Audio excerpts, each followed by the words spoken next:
Para qualquer pessoa aprendendo marcenaria, o YouTube pode intimidar bastante, especialmente quando você está apenas começando.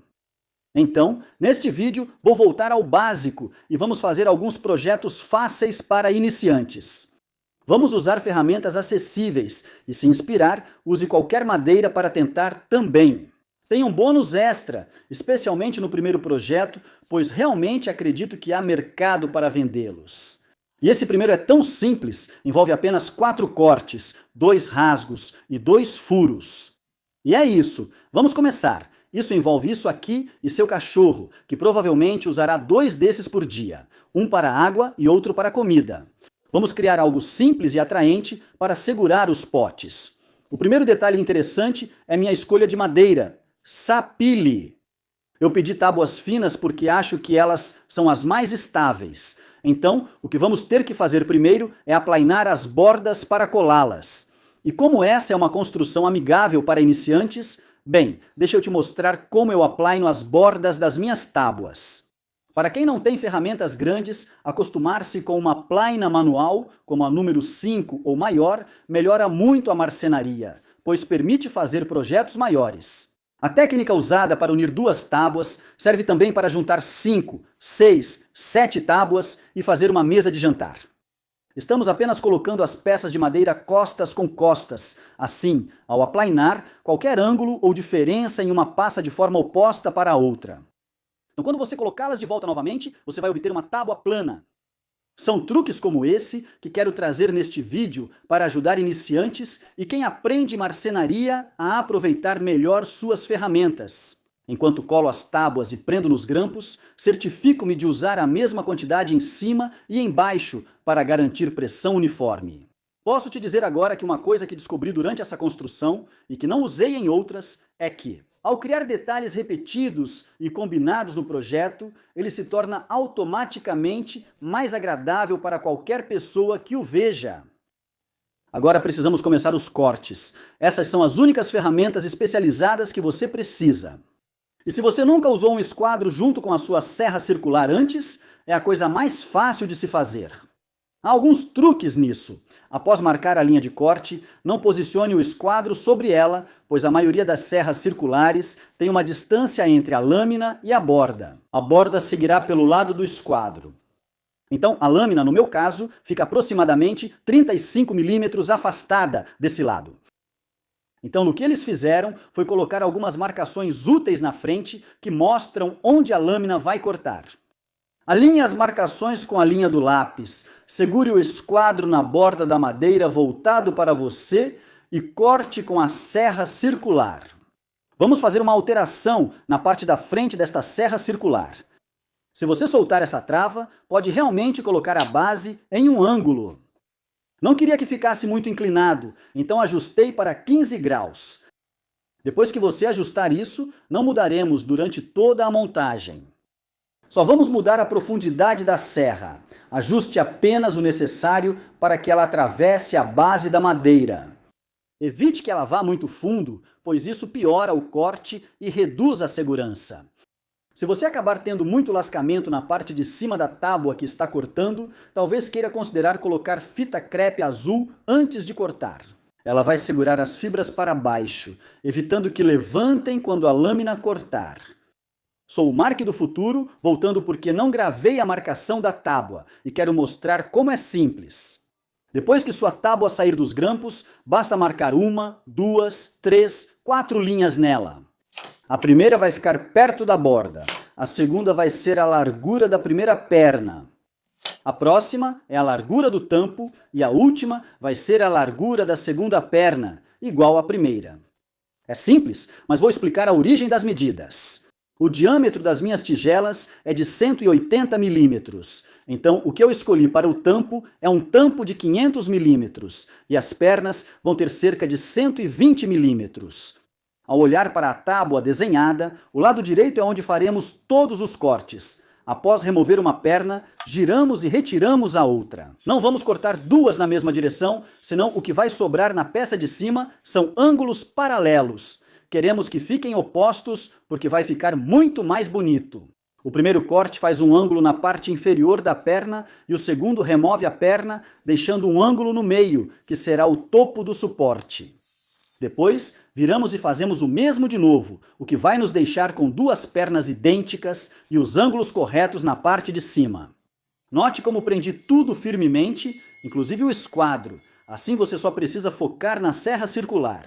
Agora é aqui que entra a beleza do ângulo de 15 graus presente em todo o projeto, porque se você olhar para as pernas se juntando à peça, como você inclinou as laterais do topo, você tem uma escolha aqui. Você pode fazer com que elas acompanhem o ângulo da perna ou pode deixá-las em contraste com ele.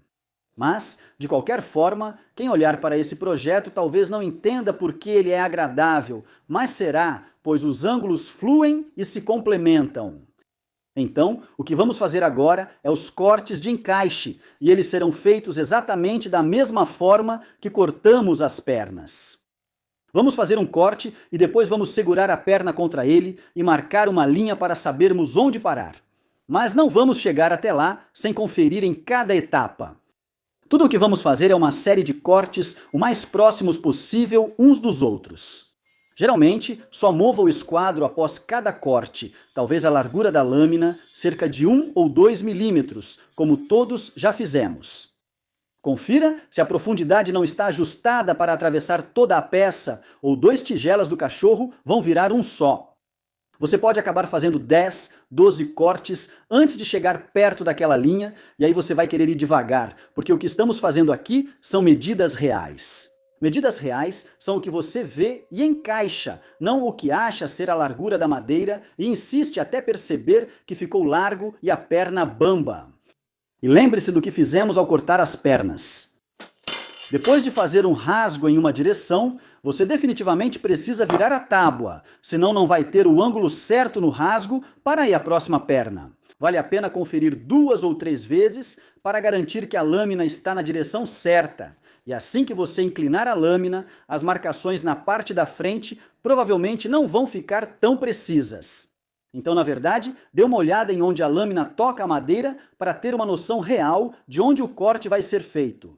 Para quem está acompanhando, já fizemos 4 cortes, 2 rasgos, restam 2 furos e acredite, havia um plano para isso. Está vendo? Bem, isso simbolizou um momento em que senti que passei de iniciante para intermediário. E esse era meu plano original para cortar os furos, e eu mantive ele. Para facilitar para iniciantes, você verá um segundo método bem mais simples e entenderá o motivo. Bem, não ficou perfeito, mas eu fiz assim mesmo. Mas como em todo vídeo que já fiz, ainda vou te mostrar os piores jeitos, os erros, assim como as melhores maneiras. O principal motivo de eu ter deixado isso é que essa ferramenta permite várias outras construções quando você estiver pronto. E o que vamos usar nesse caso, em especial, é o fato de que ela vem com um anel copiador. Se você deslizar um pedaço de madeira pela borda do anel copiador, a fresa lá dentro não a toca. Ela corta cerca de 1 ou 2 milímetros além da borda, o que é o fresagem com gabarito. E se você for cuidadoso ao cortar esses círculos, se estiver usando uma boa madeira de lei, pode fazer de forma que consiga 2 discos circulares do interior que podem ser usados em outro projeto. Por isso optei por algo mais complexo nesse estágio. Como você viu, meu molde era apenas um círculo e tudo o que eu fiz foi cortar com uma serra tico-tico e depois lixar cuidadosamente até a linha para conseguir o melhor círculo possível. Como em toda técnica de marcenaria, há várias formas de fazer, mas há regras ao usar a tupia. Não tente atingir toda a profundidade de uma vez. Você está exigindo muito da tupia e da fresa. Para facilitar, usei só a tupia e o molde para fazer um círculo perfeito. Fiz um corte raso e furei 2 buracos no meio do sulco para inserir minha serra tico-tico. Eu posso passar isso pelo meio do sulco e depois vou limpar com uma fresa copiadora. Agora, quando se trata de fazer o acabamento rente, realmente existem 2 maneiras de fazer isso. Ou manualmente, e observe que se você só tiver a base original na sua tupia laminadora. Isso pode ser um pouco complicado e instável, ou você pode montar uma dessas, não precisa ser sofisticado, só um buraco em um pedaço de compensado. Prenda a tupia na mesa e pronto, você tem uma mesa para tupia. Isso oferece mais controle, pois permite apoiar a peça e dar suporte durante o acabamento. E o que você não viu nisso é onde deu errado. O motivo inteiro de fazer o acabamento rente era para que eu pudesse salvar as peças para usar em outro projeto. Aqui está o problema. Eu exigi demais da tupia. Eu estava pedindo para ela tirar 3 ou 4 milímetros em certos pontos de uma madeira muito dura, e isso é demais. Se escolher esse caminho, lixe perto primeiro e depois use a fresa de acabamento. Peça para a lupia tirar só até 1,5 milímetro, senão vira bagunça. Mas um conselho melhor: se está começando, não guarde pedaços para outro projeto. Apenas escolha o caminho mais fácil. Agora, para a próxima tarefa. Seja iniciante, intermediário ou avançado, esteja fazendo uma caixa ou suporte para tigela de cachorro, este material é muito útil. Se você aplicar cuidadosamente ao longo da linha de cola, o excesso ficará na fita azul e sairá com ela, facilitando a limpeza e o lixamento depois. Isso pode te economizar horas. Para prensar, minha bancada é a superfície mais plana. Usando quase todos os sargentos da oficina, consegui apertar tudo e deixar as emendas bem limpas.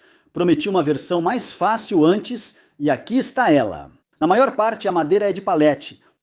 Optei por não fazer cortes em ângulo. As pernas são só 2 peças de madeira de palete coladas. Apenas escariei e parafusei de cima para baixo. Primeiro tampei com tampões com o veio da face, mas sinceramente isso não é necessário. Só passar massa para a madeira por cima já resolve.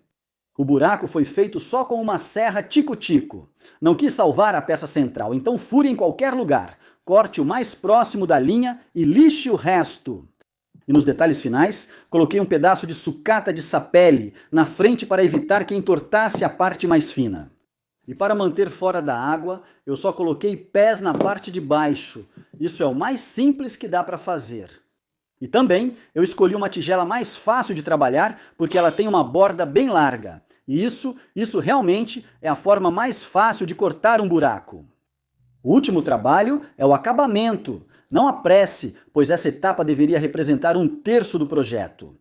Lixe bem. Use as lixas adequadas e garanta que o acabamento reflita seu esforço na construção. E então, eu realmente só considero 2 coisas quando estou escolhendo qual acabamento aplicar na madeira. Isso é, para que ela vai ser usada e que tipo de madeira estamos usando. Como vai armazenar comida e água, escolhi óleo de tung, acabamento seguro para alimentos, fácil de aplicar e bonito no sapile. Quase não altera a madeira de palete. Essa é a primeira construção finalizada. No início, falei que esses venderiam bem. Se quiser saber onde conseguir as ferragens e as ferramentas, colocarei links na descrição. Isso serve para os outros também. Concluímos apenas uma das 3 construções. Se achou interessante, inscreva-se. Esses vídeos são meus favoritos de produzir. Agora, saindo do tema de cachorro, vamos fazer algo que você pode usar. Estes são malhos, e vou me inspirar neles. Este aqui veio do Alex do Grey Otter Studios. Ele só disse, não batem nada com ele. Concordei, era bonito demais. Isso não significa que eu tenha que fazer o meu próprio. Vamos só tirar alguns segundos no começo para falar de estilo.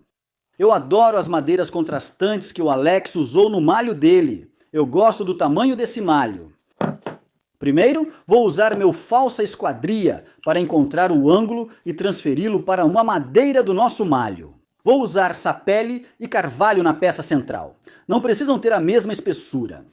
Primeiro vou cortar todas as peças da cabeça do malho com um ângulo de 5 graus. Aqui está o problema.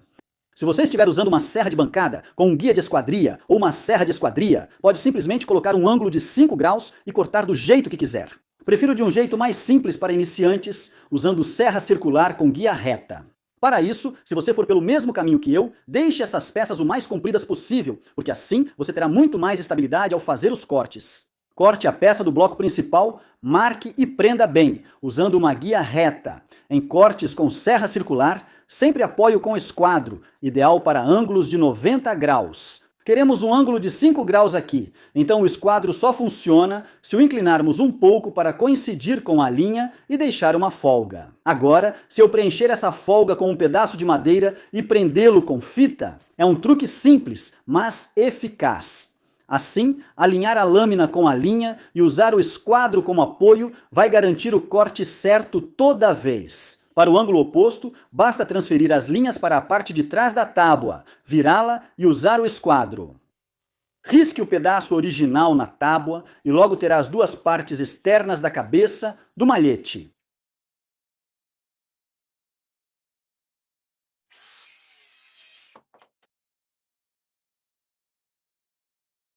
Uso o malhete que eu mais uso para estimar o tamanho dos cabos. Corto grosseiramente com a serra tico-tico e marco a parte que entrará na cabeça do malhete.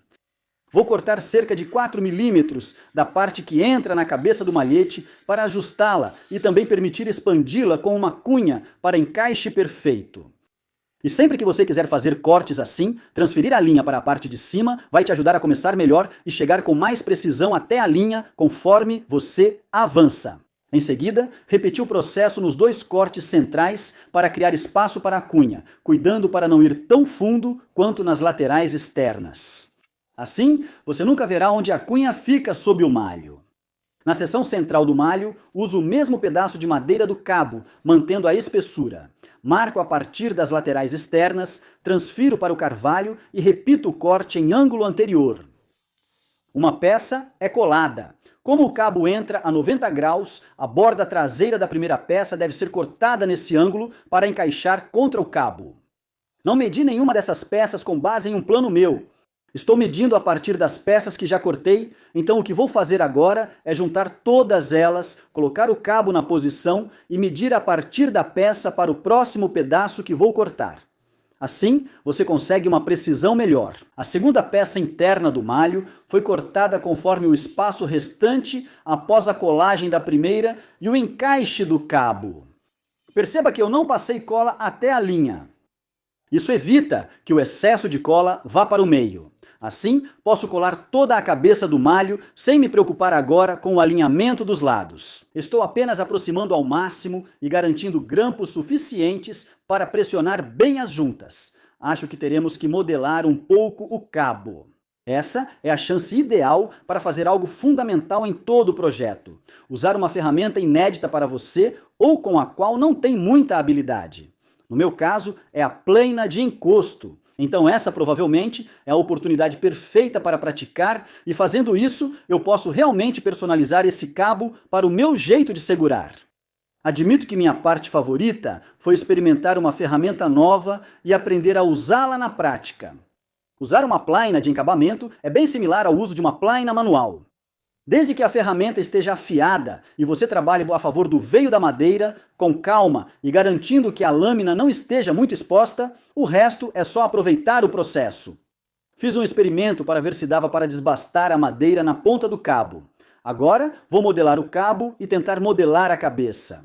Do jeito que está agora, se eu colocar o cabo, tenho pouca chance de encaixá-lo corretamente porque há ondulações em cada uma das 3 peças de madeira.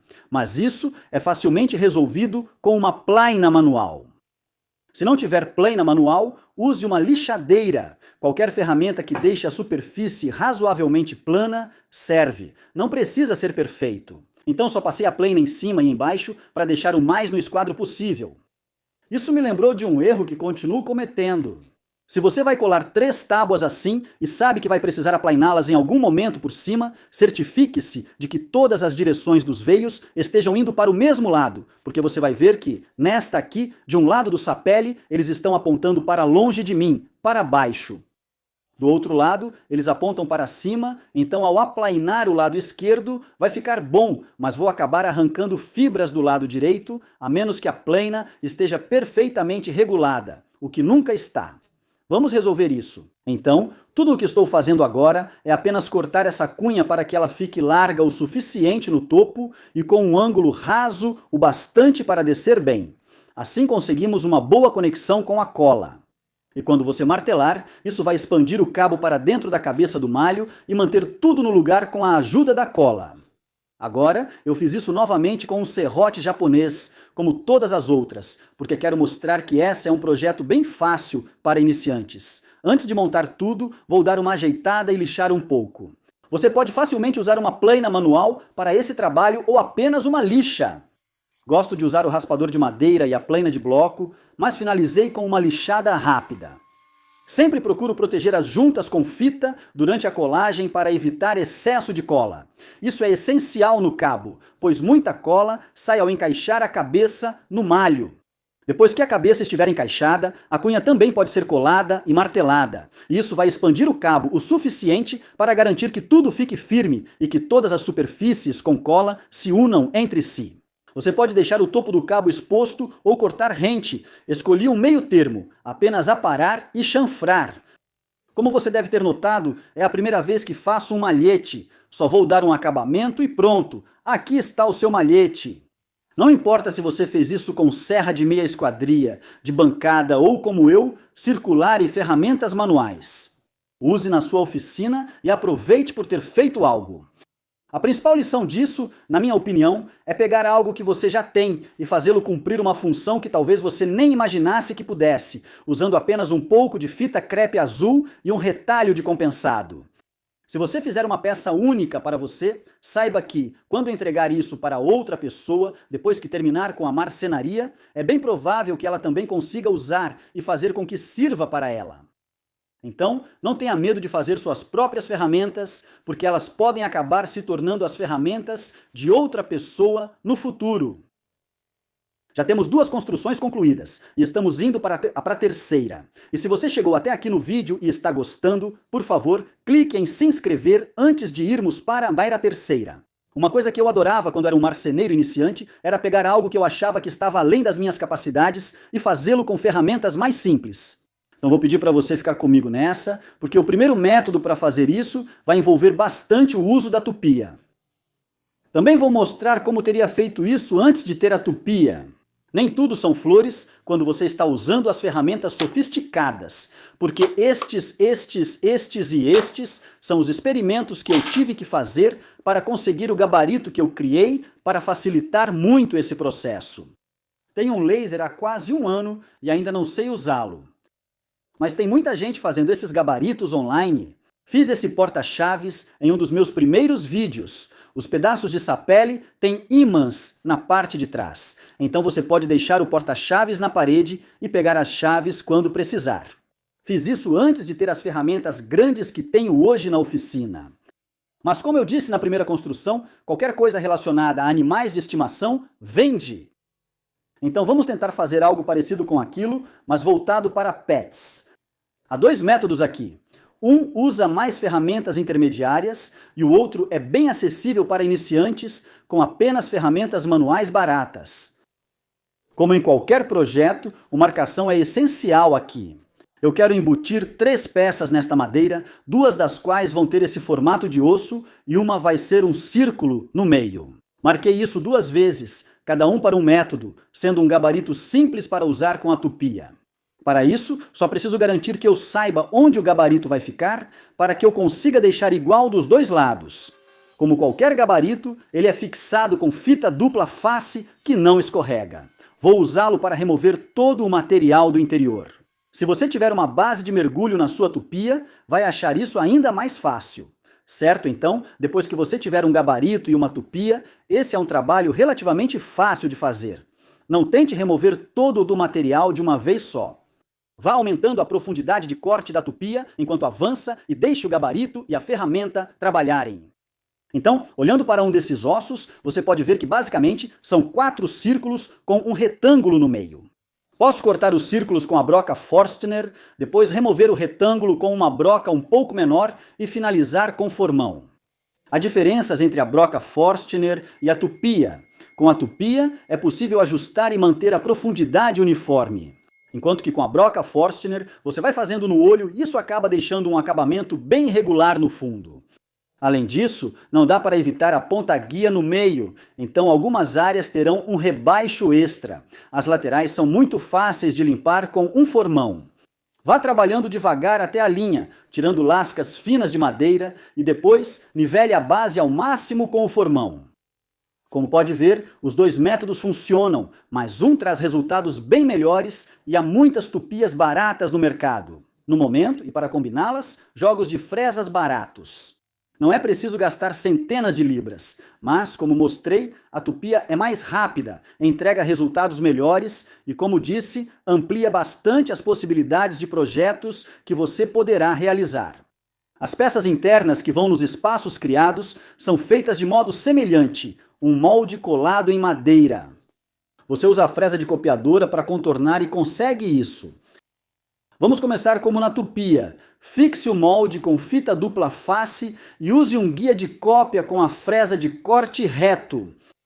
Não usei uma fresa de corte reto grande para evitar desperdício e não forçar a tupia. Por isso, fiz 3 ou 4 passadas, aprofundando aos poucos para não sobrecarregar a fresa. Deixei cerca de 1 milímetro de madeira no fundo para não deslocar o formato de osso durante o trabalho, evitando que soltasse antes de terminar os cortes. O segundo eu fiz ao lado do primeiro para tentar manter um certo padrão contínuo do veio da madeira e então a minha fresa quebrou. Acho que foi pelo uso excessivo, talvez forcei demais, desbastei muito ou ela esquentou demais. Não sei, mas conseguiu terminar o trabalho antes de parar. Certo, para a próxima parte você pode ver que eu peguei a morsa Moxon. É aqui que provamos que você não precisa de uma tupia e que dá para fazer tudo à mão. Se for fazer tudo à mão, recomendo usar a serra de recorte. Isso facilita contornar cantos apertados que seriam difíceis de outra forma. Com uma serra tico-tico pode até funcionar, mas é complicado lidar com esses cantos. Outra ferramenta que eu recomendo é um conjunto dessas limas agulha, porque elas conseguem alcançar os cantos que você não consegue acessar com uma lima maior. Mas para remover uma quantidade significativa de material, uma grossa Shinto. Todos esses itens têm links na descrição. Dá para ver claramente que dá para fazer tudo isso sem a tupia e sem ferramentas sofisticadas. O problema é que levou mais de meia hora. Acredite ou não, isso cria muito mais poeira fina do que a tupia, porque você não pode acoplar um coletor de pó à sua lima. Dá mais trabalho, mas é agradável, é silencioso, tem um certo toque especial. Se você é iniciante e só tem algumas ferramentas manuais básicas, ainda assim consegue fazer isso. Com os formatos de osso prontos, a última parte é o inserto redondo no centro, que é de longe a mais fácil de todas. Tenho sorte de ter uma broca Forstner grande para abrir o buraco central. E eu decidi aqui que iria terminar o design feito com a tupia e deixar o design feito à mão para finalizar em outro momento, simplesmente porque não quero que o vídeo se estenda por mais meia hora.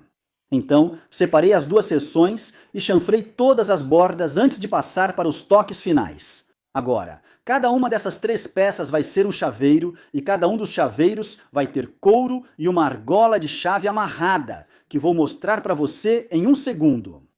A única forma de funcionar é cortar 3 seções abaixo para que o chaveiro fique realmente pendurado livremente. A maneira mais fácil que eu pensei para fazer isso foi simplesmente cortar as laterais e fazer alguns cortes de alívio no meio de cada área que eu queria remover e depois remover com muito cuidado usando um formão, tentando não estourar a parte de trás de cada uma dessas peças para reduzir o risco de lascar. A última peça do quebra-cabeça é o inserto circular central. Uso um sistema simples para cortar essas peças, pois se cortasse direto com o cortador circular, ficaria um furo no meio devido à broca guia.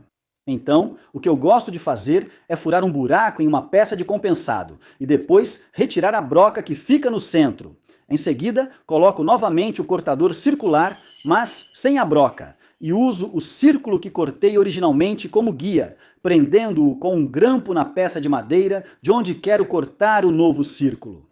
Agora, para garantir que essas peças não caiam, eu apenas fiz um rebaixo e colei com super cola alguns ímãs, tanto na parte de trás do quadro quanto nos chaveiros, assim tudo fica bem preso no lugar pelos ímãs. Certifique-se de que os ímãs estejam posicionados de forma que realmente se atraiam e não se empurrem. Depois, com um pouco de acabamento, um spray de verniz e, por fim, o couro e os chaveiros fixados, o que eu não vou mostrar em muitos detalhes. Há muita confusão, nós aleatórios e nenhuma habilidade real, só um pouco de cola instantânea para que os nós não se desfaçam. Pela minha contagem, este é o 3º concluído. Você tem um lugar só para encontrar tudo o que precisa.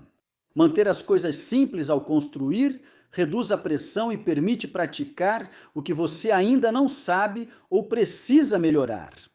Entre eu e você, isso nunca vai sair perfeito. Então, se você garantir que não está se comparando com a perfeição, vai ficar realmente satisfeito com o que construir. Acredito que no interior, em uma feira de artesanato com donos de cachorros passando, seria fácil vender. Tudo depende do preço e de saber se vender. Se gostou desses vídeos de construção para iniciantes e quer mais, avise nos comentários que trarei regularmente. Se ainda não é inscrito, considere se inscrever. As ferramentas e ferragens usadas nos vídeos estão na descrição. Se quiser ver a ideia original, há um link para o vídeo. Se já assistiu e busca mais inspiração, o YouTube selecionou este para você.